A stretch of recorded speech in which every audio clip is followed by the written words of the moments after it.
The Marvel Cinematic Universe has delivered so many incredible movies, but also they have a bunch who just suck. You are so dumb. You are really dumb. So today I'm going to be ranking every single MCU movie from the worst to the best. Now remember, my picks are not the right picks. They are just my personal opinions. So sound off in the comments below and let me know how you would rank every single MCU movie. Let's get right into it. This ends here and now!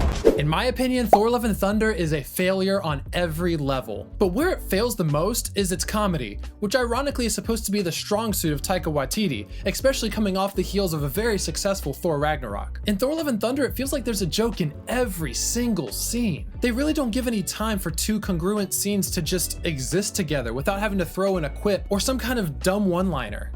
Jane? It ruins and removes almost every single type of tension that could have been built up. Also, screaming goats. That's it. Thor Love and Thunder also fails spectacularly at progressing Thor's character arc. It just seems like he's regressed heavily into just being a dumb gym bro. Actually, my bad, I didn't mean to offend any gym bros out there. What? I'd say the better term is that he felt like a bumbling idiot. Another thing that they missed the mark on is they wasted the incredible talents of Christian Bale as the villain, Gore the God Butcher. What's the point of having a God Butcher if he's not butchering gods? That don't make no sense. He kills like one early on, otherwise we're just told he's killed, not shown. And I consider that to be extremely lazy and disappointing. Don't get me wrong, Christian Bale's performance was not the problem. I just hate that he was horribly misused in this movie. Trust me, I really did try to turn my brain off and enjoy the film, but my wife and I just kept looking at each other multiple times during the movie and just going, wow, this is garbage. I have holes. I have Ant-Man and the Wasp, Quantumania. Talk about opening phase 5 with a disappointing turd of a movie. Let me flip the script real quick and say something that the movie did decently. Kang the Conqueror. He was pretty cool and slightly entertaining. That was the only good thing I'm gonna say about this movie. Everything else sucked. I could talk all day about the cheap looking CGI, nonsensical plot that gets worse the more you think about it, and stupid character decisions that any person with half a working brain would have avoided. Janet Van Dyne spends the first half of the movie being extremely vague about anything related to the quantum realm or Kang. She says things like, I don't want to talk about it. Or something bad's about to happen. Or he would be disappointed. When literally all she had to do at the beginning of the movie was go, hey guys, I know what's going on with the quantum realm. I would not mess around with that at all. There's also some dude that's trapped down there that if he got out would cause massive problems in the multiverse. So maybe it's best that we not mess around with this kind of stuff. And then boom, problem solved, movie's over. I hate when movies are built around a premise that has paper thin explanations, and this is one of the worst examples. Quantumania is basically a trailer for the Kang Dynasty that just so happens to have Ant-Man in it. With this being the first movie of phase 5, all I gotta say is do better, Marvel. Do better. Oh, motherfucking! You okay? Yeah, it's just a scratch. For a while, Captain Marvel was my least favorite Marvel movie, but then phase 4 happened. It's worse. It's so much worse. Captain Marvel itself is not aggressively bad, but it's so painfully mediocre that I just can't stand it. I just don't know what happened with Brie Larson's portrayal of Captain Marvel. I loved her in Scott Pilgrim vs. the World, and yet she gives a flat and dull performance in Captain Marvel. And personally, I just don't find her character that interesting. Sam Jackson is always a welcome addition, de-aged or not. But even he gets one of the worst moments in the MCU, when we find out how he lost his eye. The most iconic visual aspect of his character that's had years of mystery surrounding it. And when we finally realized how he actually lost his eye is to a cat scratch? Really? Those bad guys still in there somewhere. Oh, motherfucking! As a cat lover myself, I'm offended. The Supreme Intelligence was also another letdown as the main villain, and I still don't know why they chose the laziest visual portrayal possible, when this is the Supreme Intelligence from the comics. But what still blows my mind to this day is how in the world did this movie make $1 billion? It just goes to show that when the MCU is at its peak, any project was an automatic cash cow. Jack, that's Superman! Jack, that's Superman! Jack, it's really funny, Jack. No, that is no, definitely not Superman. He is Superman. Eternals had a lot of things going against it. What it really is a huge ensemble cast of brand new characters we're supposed to care about. There's not nearly enough time in this movie to make me care about characters such as Cersei or Kingo. This movie was 3 hours long, and I found myself bored before we even got to the halfway point. It's basically a story about getting the heroic band back together to fight yet another universal threat. This time it's the... I gotta get my notes because I just threw them. What were they again?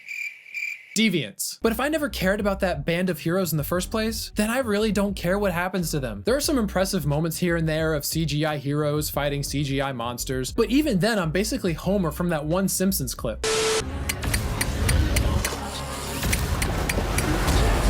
It's like Marvel said, dang, we need another ensemble cast. Well, I don't know, let's just pick a random one from the comics and hope that it makes $1 billion. Spoiler alert, Eternals did not make $1 billion. Why do you always do that thing? Do what? The thing you do when you're fighting. The Black Widow movie can be summarized as too little, too late for Scarlett Johansson's character. It's just mind-blowing how incompetently they handled the release of this film. You mean to tell me that Kevin Feige actually signed off on releasing the Black Widow movie a whole year after she canonically dies in the MCU? In hindsight, Black Widow should have been released right after Civil War came out. On one hand, the premise is intriguing. It's a spy thriller that explores the shady past of Natasha Romanoff, while putting her against Taskmaster and a ruthless Russian father figure in Dreykov. But to be honest, this isn't what we got in the slightest. Everyone was wasted through lazy script writing, bad CGI, and a paper-thin plot when you actually take the time to think about the events that are happening on screen. This was fun! No! I believe I can fly. If you're thinking that I'm sounding like a broken record right now, you're right. I've been dealing with these same exact issues in so many projects from phases 4 and 5. And if insanity is doing the same thing over and over again and expecting a different result, then post-Endgame Marvel really should have put me in a mental hospital. Pinwheels in my head. Costume's a bit much. So tight. But the confidence, I can feel the righteousness surging. If you look up the definition of mid in the dictionary, you're going to see a picture of Thor the Dark World right there. Is it outright infuriating? No. Is it controversial? Not really. Is it a great movie? No. This film is a perfect representation of what the MCU machine truly looks like. You've got charismatic performances by lead actors, in this case it's Tom Hiddleston and Chris Hemsworth, a forgettable villain who just wants to destroy the world in Malekith, and a mostly empty story that exists to set up one of the Infinity Stones for future use. Nothing more, nothing less. Throw in some decent action set pieces and just enough comedy to make you laugh a couple times and whammo! You got yourself a mediocre MCU movie. Congratulations! I know there's a lot of behind the scenes drama with Patty Jenkins slated to direct the film but then dropping out for creative reasons, and I know that really pissed off Natalie Portman, but when the off-screen drama is more engaging than what you see on the screen, that's when you end up with something as mediocre as Thor the Dark World. What's up? You remember that beloved commercial? What's up? Personally, I see Ant-Man and the Wasp as a harmless palate cleanser after all of the dark things that happened in Avengers Infinity War. I really hated this movie the first time that I saw it in theaters. I feel a lot less negative about it today, but it's still not one of my favorites. The best parts of this film are absolutely any scene with Scott Lang and his daughter Cassie. I absolutely love all of the chemistry that they have. Once again, with a lot of the mediocre MCU movies, most of the humor doesn't quite land. If you're one of those people who got kind of annoyed at how many jokes Marvel tried to stuff into their films, you probably wouldn't like this film. I consider Ghost to be a fairly forgettable villain with a pretty cool power set involving phasing, but the way she gets magically healed at the end is 100% the writers quickly resolving things just so the movie can end. Also, do you like hearing words such as quantum and the lab used over and over and over again? Well, let me tell you, by golly, you're in the right place. Hulk! Smash! Ah yes, the one Marvel wants you to forget about. In all seriousness, this movie isn't awful. And it's not even bad. Edward Norton brings some real depth to his portrayal of Bruce Banner and his alter ego. I kind of got the vibe that he was just a ticking time bomb just waiting to explode. Also, any action in this film involving the Hulk is wildly entertaining in my eyes. The fight against General Ross's men also showed the Hulk being creative and adapting to different obstacles. And the fight against Abomination in the finale? How do I word this? Seeing two massive monsters just wailing each other just scratches the itch in the back of my head of just big dumb action.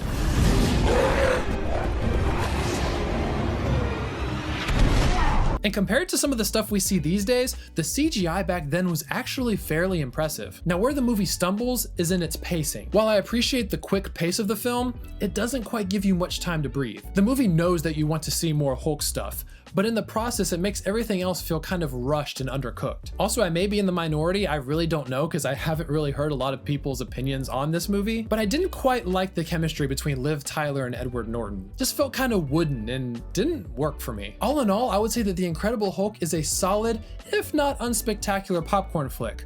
but with punching. Yay! Hey, buddy. Didn't expect to see you here. Look, it's me. I'm here. Deal with it. Let's move on. In my eyes, Iron Man 2 is another mediocre movie that gets maybe a tad bit too much hate. It's one of the first instances in the MCU where the studio pushed for a sequel without giving much time to really develop a proper story. And it shows. The worst example of this is the primary villain, Whiplash. His father's bad blood towards Howard Stark is what drives Whiplash to revenge, but it kind of just reuses most of the beats of Jeff Bridges' Obadiah Stane from Iron Man 1, all the way down to Whiplash fighting Tony in the third act with a mechanized gray Iron Man suit.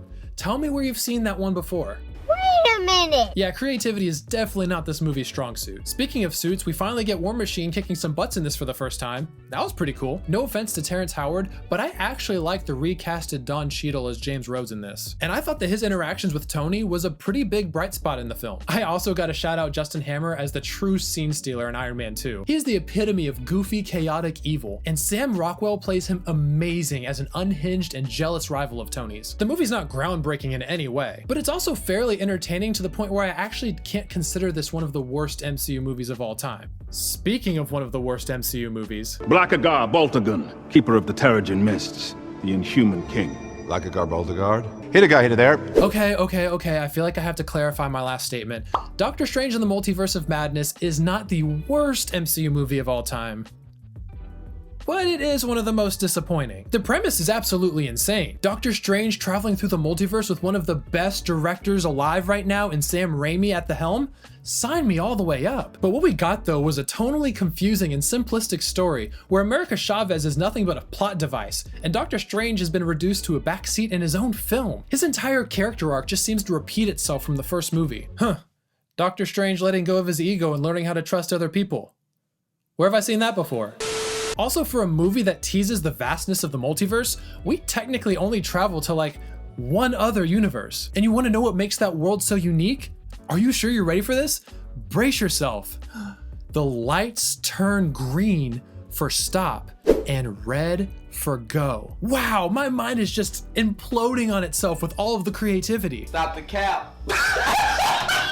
I actually didn't mind the Scarlet Witch as the main villain, because I mean, Elizabeth Olsen is absolutely hamming it up in every single scene that she's in. But I wish we had a movie between this and WandaVision to explain more of the whys regarding her villainous actions. You gotta do better than just, oh, she was corrupted by the Darkhold. Nah, man, she went from being one of the MCU's best heroes to just mass murdering a bunch of people in Multiverse of Madness. And especially if you haven't seen WandaVision, you're gonna have no idea why she went from being such a beloved hero to the villain that she is in Multiverse of Madness. Which reminds me, the script needed about 20 more rewrites, and if I had $1 for every plot convenience or exposition dump, I could probably retire by now. This is one of those movies where it had the potential to be one of the best the MCU has to offer, but I hate to say, in my opinion, it fell flat in almost every single way. And I'm not blaming that on Sam Raimi. He did his darndest. My name's not technically Sean. What is it? It's Shang Chi. Shang Chi. This movie is, I don't know, fun? All right, you know what? Fine, I'll stop being a pessimist and I'll give it this. This is one of those few films that Marvel put together in Phase 4 that they actually tried something different with and it worked. Anytime they had any form of hand-to-hand combat scene, that stuff is peak entertainment. I always appreciate when a film lingers and tracks the motion of the fight scenes without having 85,000 cuts in between each punch. Simu Liu does a pretty good job as the titular character. He's charismatic, fun, and is very convincing as a master of martial arts. Also, any time that Shang Chi was interacting with the Mandarin, I very much bought their father-son relationship and dynamic. Also, the third act does kind of fall into the MCU trope of forget an emotional climax. Just have characters fight CGI armies with CGI weapons, and also throw in some CGI monsters on top of that. I'm not saying that the final battle was awful, but as a whole, the ending just felt like a bunch of noise. Lots and lots of noise. The movie as a whole is still mostly entertaining, and when I look at the movies that came before this on my ranking, I find myself to be more entertained by this, and that's all I could really ask for. Ants! Ant-Man! The first Ant-Man is easily the best of the Ant-Man trilogy, hands down. It's so nice and refreshing when a film knows how to stay in its lane and perfect its niche. It's a low-level heist comedy with charming and likable characters that never feel overbearing, and that's a perfect combination in this film. Darren Cross as Yellow Jacket is about as one note of a villain as it gets, but he never really was the focus in this movie. It really is all about Scott Lang striving to be a better father for his daughter. Scott's buddy Louise and all the other ex-con members are hilarious in every scene they're in, and these guys contrasted with the more straight-faced Hank Pym allow for some amazing comedic moments. Hey, how's your girl, man? She left me. Oh. Yeah, my mom died too. And my dad got deported. But I got the van. It's nice. Yeah, right? Speaking of great moments, I love the shrinking visualization of the world around Scott whenever he used the Ant-Man suit. Making you feel like you're an actual ant is not something we had seen before in the MCU. And that's really how I would describe this movie as a whole. It's a breath of fresh air that really doesn't try too hard to be anything other than a fun time. Thank you, Miss Parker, for having me. And thank you guys for having me. Spider-Man Far From Home is a reasonably enjoyable Spider-Man flick, but one that leans a little too much into the comedic elements for my liking. Before I get into that though, I gotta give Jake Gyllenhaal credit for his portrayal as Mysterio. The way he externalized a false sense of bravado and heroism to convince Peter that he was on his side was super convincing. When all of the heroic facade fades, Jake Gyllenhaal then truly shines as a scenery-chewing, mustache-twirling villain. That one sequence of Mysterio taunting Spider-Man with his illusions and projections is absolutely worth the price of admission alone. And I wish we got more of that, to be honest. I also really like how Mysterio breaks down Spider-Man's psyche to the point where Peter really feels like he can't trust anyone. Not even Happy. But as I mentioned before, the weakness of this movie lies within its comedy, because they tried way too hard in that area. The worst example of this is when one of Fury's agents insists that Peter change clothes in front of her. Mind you, Peter is very much a minor, and while it's played for laughs, it doesn't land. At all. Additionally, I've mentioned this on my channel before, but I still don't like the idea that Tony foolishly trusted his Edith glasses, capable of massive destruction, to a teenager who is very ill prepared. It doesn't really seem like something Tony would do. I get that we need a powerful MacGuffin for Mysterio to steal from Spider-Man, but maybe do it in a way that doesn't make Tony Stark look like an idiot. I am going to give you two options. You can come to Wakanda, conscious or unconscious. Black Panther: Wakanda Forever is a perfect example of a movie that holds up very well with its first viewing, but maybe from then on out it's best leaving it as a one-time viewing. I do not envy the writers and the producers and the director Ryan Coogler. They had to deconstruct an entire script and refocus it on someone other than Black Panther. In that sense, the movie was kind of doomed from the start, but where Wakanda Forever does succeed is any time where the focus is on the emotional toll of grief and how to move forward. The supporting actors nail this feeling in its entirety, and I gotta shout out Angela Bassett specifically. She commanded attention and respect whenever she was on screen. I am queen of the most powerful nation in the world, and my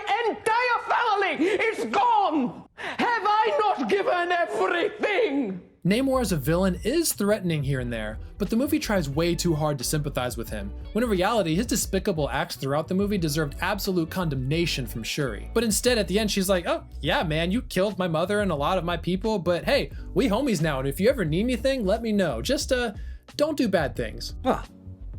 That's just lazy writing. Wakanda Forever is an exceptional emotional gut punch, and it does honor the legacy of Chadwick Boseman. But when the emotions fade away, that's when this movie starts to fall apart. Did you make a penis? Dude. What is wrong with you? If he's a planet, how could he make a baby with your mother? Ooh, Guardians of the Galaxy Volume 2 is tough to rank. Usually 9 out of 10 times when a movie uses comedy as its main driving force, that doesn't hold up very well. Not a great plan. No, I'm really not a comedy snob. In fact, I'm quite the opposite. I love the way James Gunn writes humor. I just wish in some scenes they could just dial it back a little bit. Now, Peter discovering that he's part Celestial is actually a crazy concept, but we don't get to explore much of his relationship with his father Ego until we're close to the finale. Actually, I got really close to ranking this a little bit lower than where it's at right now, but with the recent release of Guardians 3, it actually improved Guardians 2 and made it way better. The humor may not always land, but the core message of this film still shines through the driving message of family not always being about what your bloodline is, and instead it's more so about who was truly there for you when you needed them. This is personified immaculately through Yondu's sacrifice at the end. That scene will never stop bringing a tear to my eye.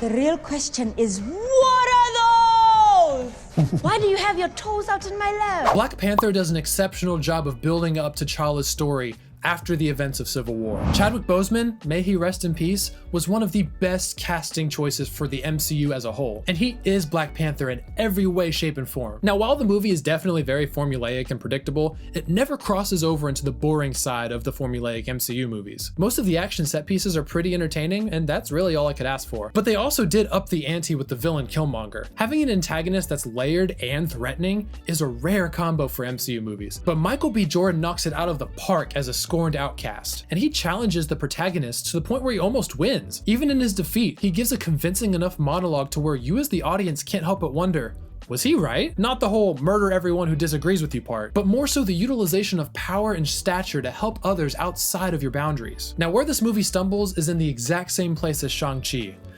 the third act. Hey, I've seen this one. This is a classic. What do you mean you've seen this?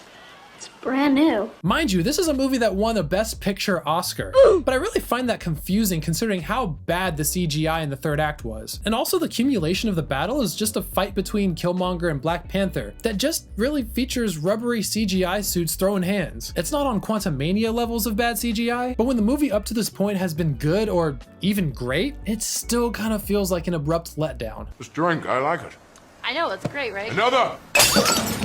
Uh-oh, I think we might have a hot take here. I'm gonna just say that my personal bias is gonna go crazy with this one. I think Thor might actually be one of the best of the mediocre MCU movies. It was definitely a bold choice by Marvel to try out a Shakespearean superhero romantic drama so early in the MCU, but somehow they found a way to still make it interesting. Now, if anyone other than Chris Hemsworth and Tom Hiddleston were chosen as Thor and Loki respectively, I may not be so high on this film. Hemsworth is the perfect mix of physically intimidating with emotional depths displayed through his immaturity. Hiddleston as Loki is just purely iconic. You can really tell that he enjoys portraying the god of mischief, and this movie was the perfect springboard for one of the best villains in the entire MCU. Now, I could pick apart the awkward romantic scenes with Jane Foster, I could talk about the messy script that could probably use 3 to 4 rewrites, and yeah, the Dutch angles. Seriously, all the Dutch angles. It's like 75% of the movie was shot like this. But to be honest, I can acknowledge the movie's flaws while also admitting that I enjoy watching it. Is it Oscar worthy? Heck no. But is it worth a pretty decent spot on my own personal MCU ranking list? You betcha. How long have you been at Kamatage, Mr. Doctor. Mr. Doctor? It's strange. Doctor Strange is a toughie. While it definitely is a generic paint-by-numbers origin story, I feel like there's just enough artistic flair and creativity to make this film kinda stand apart. Yes, I know, Doctor Strange's origin is basically a Diet Tony Stark. An arrogant, overconfident a-hole experiences a traumatic injury which humbles them and inspires a better future. But you know, I don't mind it. Benedict Cumbersnatch. Lennywitch Bumbersnap. Sorry, Benedict Cumberbatch visually does pull off the look of the Good Doctor, but I don't know if it's because of his acting or the director's input, but he kind of feels like he's missing a little bit more charisma or maybe a different vocal intonation. Now, where the movie shines is in any scene that involves crazy psychedelic visuals or anything involving the mirror dimension. If this was the only good thing in this film, that alone makes it worth the watch. It really is a technical marvel how they made the CGI and green screen look so real, and it's embarrassing that this movie took way more creative risks than its sequel. I also think the comedy lands pretty well throughout. What's this, my mantra? It's the Wi-Fi password. We're not savages. It's not slapstick or overly goofy, but the dry humor of Strange and his interactions with Wong are always enjoyable in my opinion. And I'm sorry, I gotta say, I love the interaction between Caecilius and Doctor Strange when they're fighting. You cannot stop this, Mr. Doctor. Look, I don't even know what this is. Speaking of Caecilius, he's not very interesting. He's basically just a scorned student of the Ancient One, but he never really was the biggest threat. Instead, that honor goes to the true villain, Dormammu. And I can't forget to mention that truly creative and unique final battle between Doctor Strange and Dormammu. That might be one of the best interactions in the MCU. Dormammu, I've come to bargain. I can definitely justify popping on this film from time to time, and I think it actually is a good addition to the MCU. Nobody has to break anything. Clearly, you've never made an omelet. You beat me by 1 second. I don't understand all of the hate for Age of Ultron. Wait, I meant to say that I understand the hate, but I choose not to agree with it. Joss Whedon aimed to deliver a bombastic and entertaining sequel to the Avengers, and regarding that criteria, I think he did a pretty good job. Is it a tad too ambitious? Did it severely underuse James Spader as one of the coolest villains in the MCU? Abso-freaking-lutely. But yet they still managed to bring together a huge roster of heroes that felt pretty natural. And I like how they feel a little bit more human in this movie. Tony and Steve continue to disagree with each other's methods, which does tease the future Civil War conflict. Natasha and Bruce reflect on their traumatic life stories, which leads to some dark reveals from Black Widow. Now, that whole relationship between Natasha and Bruce kinda sucked, but I appreciate that they actually tried to do something. Hawkeye, of all people, receives the most growth and attention, and I think they nailed his character. Revealing that he had a secret family, along with their willingness to house the Avengers, was a great idea, and it makes you genuinely care about whether or not Hawkeye lives or dies in the finale. Speaking of the finale, they definitely killed off Quicksilver way too early. But come on, we all know that all speedsters in any form of comic book media are going to be way too overpowered. So I'm not surprised that they really didn't want him joining the Avengers full time. Now again, I can admit when a movie has several flaws that should not be overlooked, but in this case, when it doesn't ruin my enjoyment of the film, I can look the other way for entertainment's sake. Hey, let's do Get Help. What? Get Help.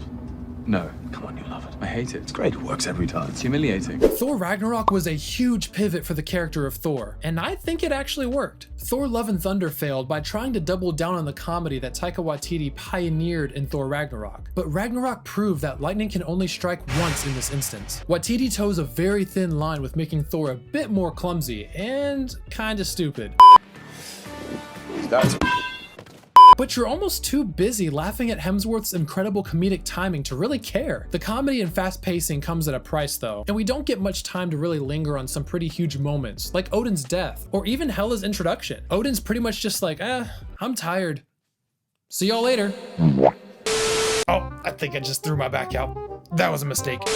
It seemed to me that Waititi wrote half a script and was just like, alright, y'all can just improv the whole rest of the movie. You can't have this type of creative freedom without strong characters. And I'd say most of the characters work really well together. Tessa Thompson as Valkyrie does a really decent job as Thor's drunk frenemy, and Hulk actually talks in this. Yeah, same. Hulk like fire, Thor like water. Also, I'm so grateful that Thor and Loki actually felt like real brothers. They don't always agree with each other, but at the end of the day, they still reunite to defeat Hela together. Some days I like this film more than others, and other days I wonder if this movie's humor is just hiding a flawed and lazy story underneath. But as of, when am I recording this? August of 2023, I can say that this movie is still a great time. Remember I told you that I have an anxiety issue? Does this subject make you edgy? Yeah, a little bit. Can I just catch my breath for a second? Let's cause some chaos. This is fine. This movie will only appeal to a certain demographic of Marvel fans, and I can say I'm one of them. I am definitely not defending things like the Mandarin twist. To this day, I don't think switching from Ben Kingsley's Trevor Slattery to Guy Pearce's Aldrich Killian as the Mandarin works at all. It's a disservice to the actual comic book Mandarin, and I'm glad that they rectified this in future projects. Now that being said, everything else?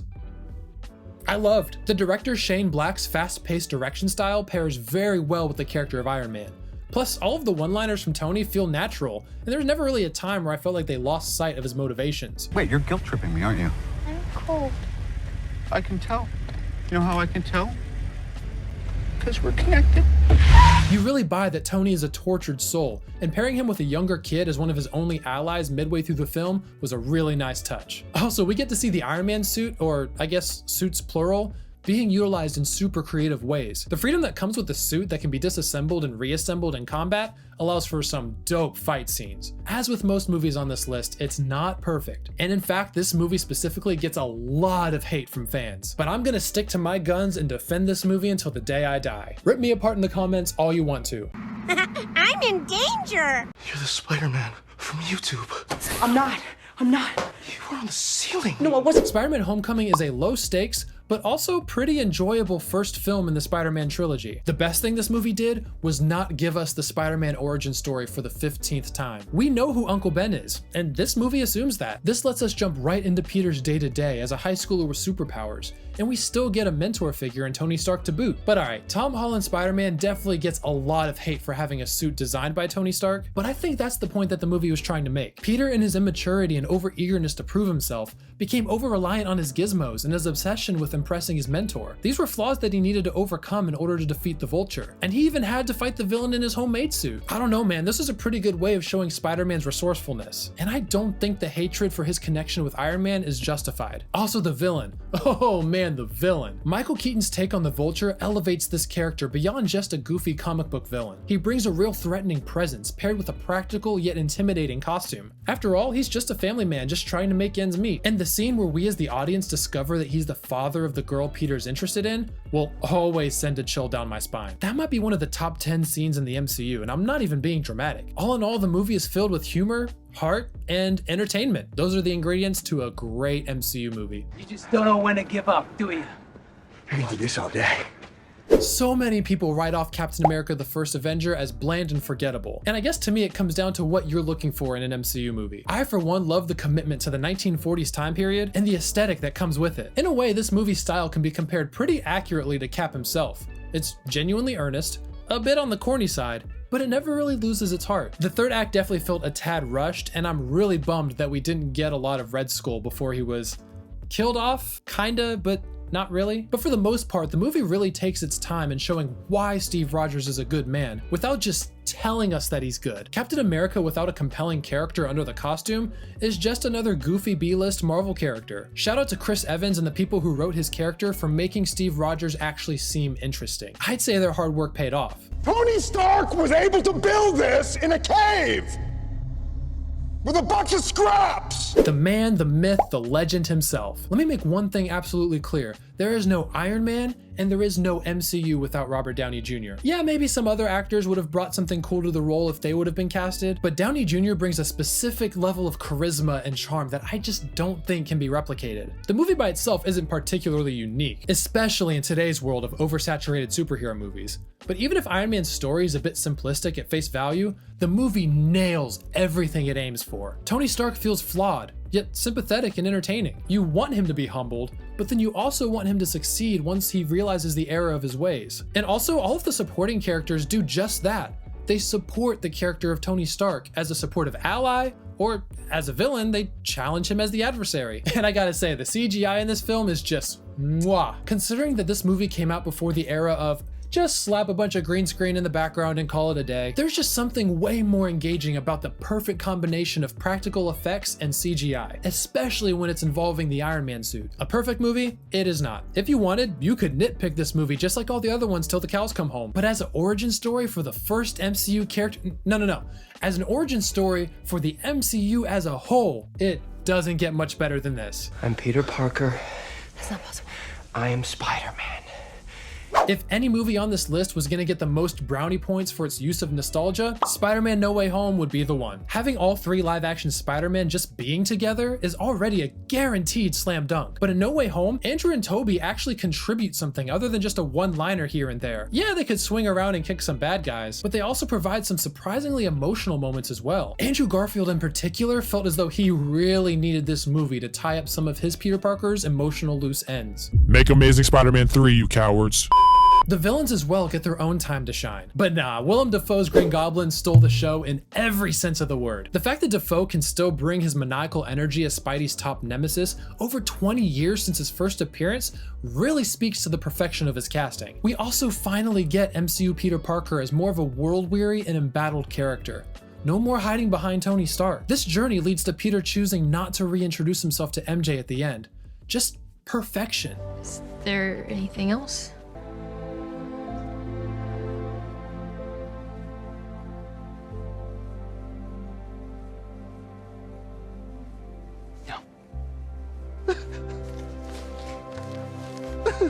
Thank you. It truly shows how much Peter has grown individually. Please don't reverse this in Spider-Man 4, Marvel. I'm begging you. I've tried not to mention the at best shaky plot of Doctor Strange willingly choosing to wipe everybody's minds of the memory of Spider-Man, because frankly, that whole thing is just dumb. There's no two ways about it. This is just a microcosm of multiple times in this film where things just happen because the plot needs it to happen, and those things by itself could make this movie sink a lot lower on my ranking. But what just elevates this to the next level is the OG heroes and villains from movies past. That alone is what takes this movie to one of the top spots on my list. Big man in a suit of armor. Take that off, what are you? Genius, billionaire, playboy, philanthropist. Does the Avengers movie really even need an introduction? How about no? The Avengers took the idea of an interconnected universe full of our favorite heroes and ran with it, combining several of our favorite Phase 1 MCU heroes into a flawed but capable team. It's hard to imagine, but before 2012, the idea of live-action Thor coming to blows with Hulk or Captain America verbally jousting with Iron Man was unthinkable. But here we are. No hero feels truly sidelined. Well, except for Hawkeye. Sorry, buddy. Maybe I'm as super as they are. Pretty much everyone gets at least 1 or 2 moments to shine throughout. But the third act? Oh, the third act? That is pure comic book adrenaline. I gotta tell you, it was perfect. Perfect. Everything, down to the last minute details. The team-ups, the action, the character moments, all of it. It is just awesome, man. Loki as the main villain was also a great choice. Not only are we familiar with his motivations from the Thor movie, but this also cemented Tom Hiddleston's God of Mischief as one of the top MCU villains of all time. But anyways, if you're looking for an entertaining and bombastic superhero action movie, look no further than the Avengers. Captain America. Mr. Lang? It's an honor. I'm shaking your hand too long. Wow, this is awesome. Captain America Civil War is tasked with juggling a large ensemble cast while also being a Captain America story at its heart, and I believe they pulled it off pretty well. This movie benefits greatly from building off of the loose plot thread at the end of Captain America the Winter Soldier, with Bucky not quite being free of his brainwashing, but still searching for purpose and trying to be free from his past. Speaking of past, yeah, so we find out Bucky kills Tony's parents?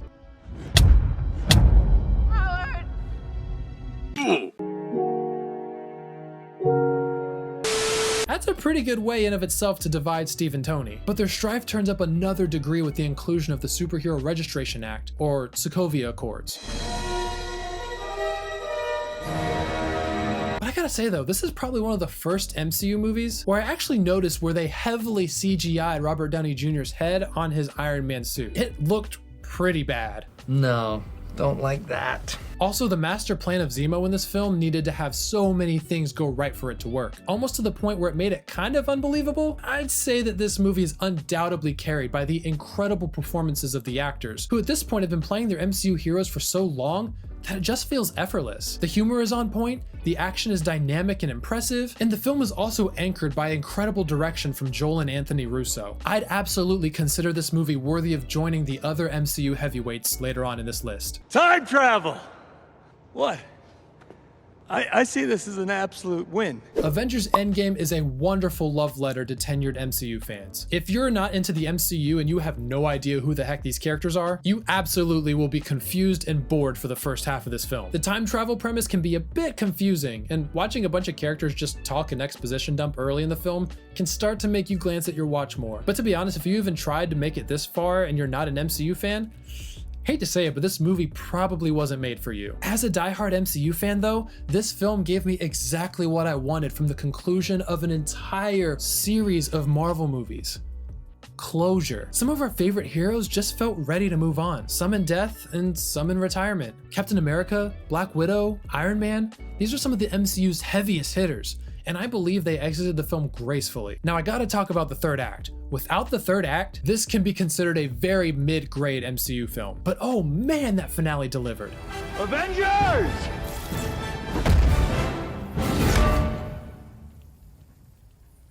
Assemble. It's beautiful! Having almost every single MCU hero fighting side by side against Thanos is cause enough to bump this film into the top 5. Logic and reason aside, it's a pure cinematic spectacle. Seeing Tony and Pepper fighting back to back, Ant-Man punching the Shatari Leviathan in the face, Captain America wielding Mjolnir? Talk about a once-in-a-lifetime experience as an MCU fan. Now, Endgame is an imperfect and flawed finale. I can admit that, but the aspects that they got right elevates this film into one of the MCU's best. Now I'm standing. You all happy? We're all standing up now.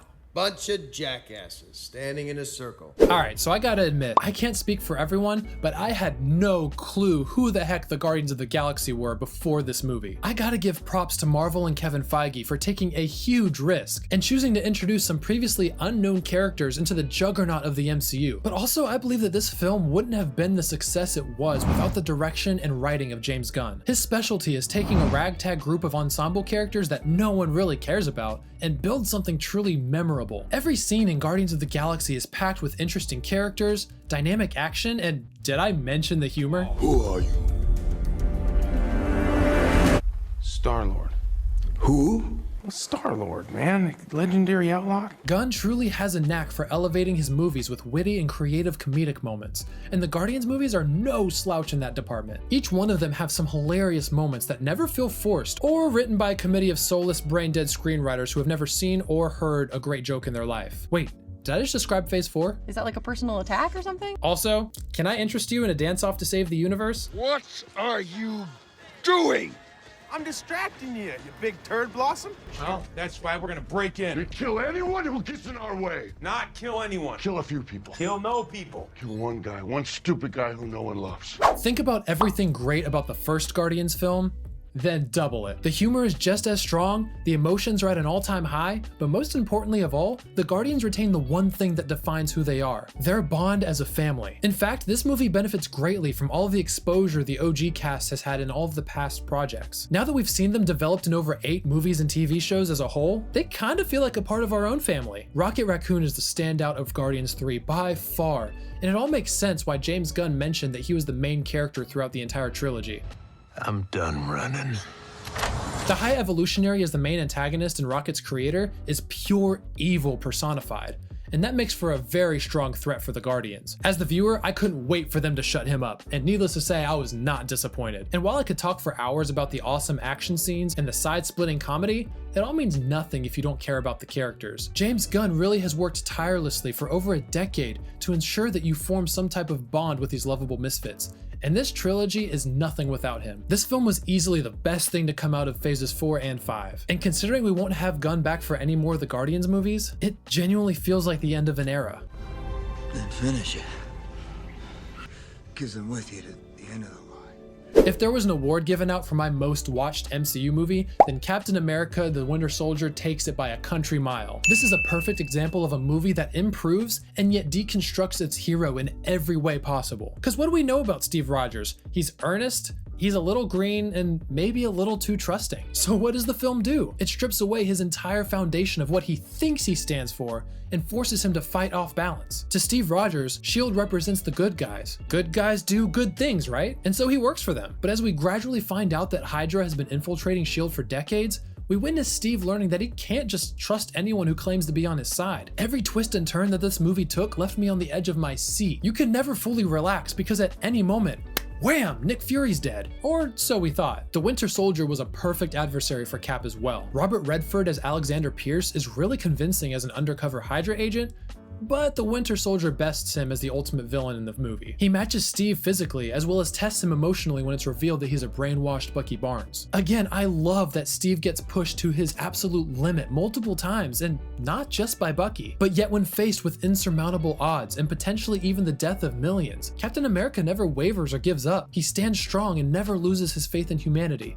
or in his best friend. This film is no James Bond or John Wick or Mission Impossible, but honestly, it doesn't need to be. It just needed to be a style that fits the political espionage spy thriller inside of the self-contained MCU. And in that regard, they nail it, and there will never be another Captain America: The Winter Soldier. Dread it, run from it, destiny arrives all the same. Infinity War, my pick for the greatest MCU movie of all time.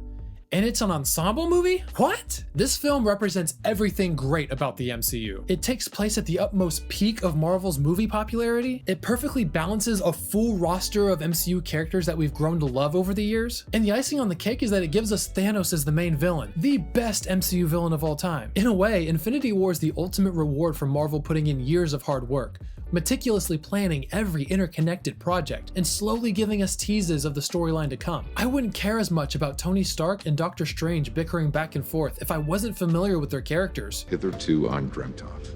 Did you seriously just say hitherto undreamt of? Are you seriously leaning on the cauldron of the cosmos? Is that what that is?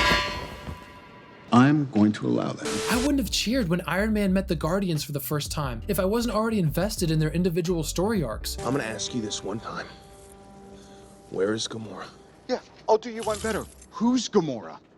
I'll do you one better. Why is Gamora? And also what makes the movie's conclusion so powerful is that Thanos actually wins. It's completely shocking on first watch, and it turns the idea of the heroes prevailing every time at the end on its head. The MVP of this movie really goes to Thanos or Thor. I really can't pick just one. Thanos' motivations are clearly defined, and the farther in the movie we go, he becomes more threatening, but yet calm. It's like another day at the office for him. Thor, on the other hand, also shines in the limited role he plays. Chris Hemsworth effortlessly portrays a hero who's broken down from all of the family and friends that he's lost. I love how he shows emotion for a second when talking to Rocket about his determination to kill Thanos. For a brief moment, we forget about the jokes, and we see a grieving and dejected man just wanting to exact revenge on the villain who took his brother from him. Thanos is just the latest in a long line of bastards, and he'll be the latest to feel my vengeance. Fate wills it so. Mm-hmm. And what if you're wrong?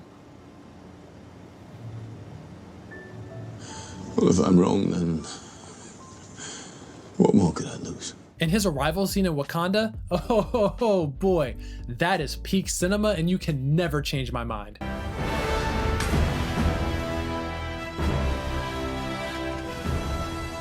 Bring me Thanos!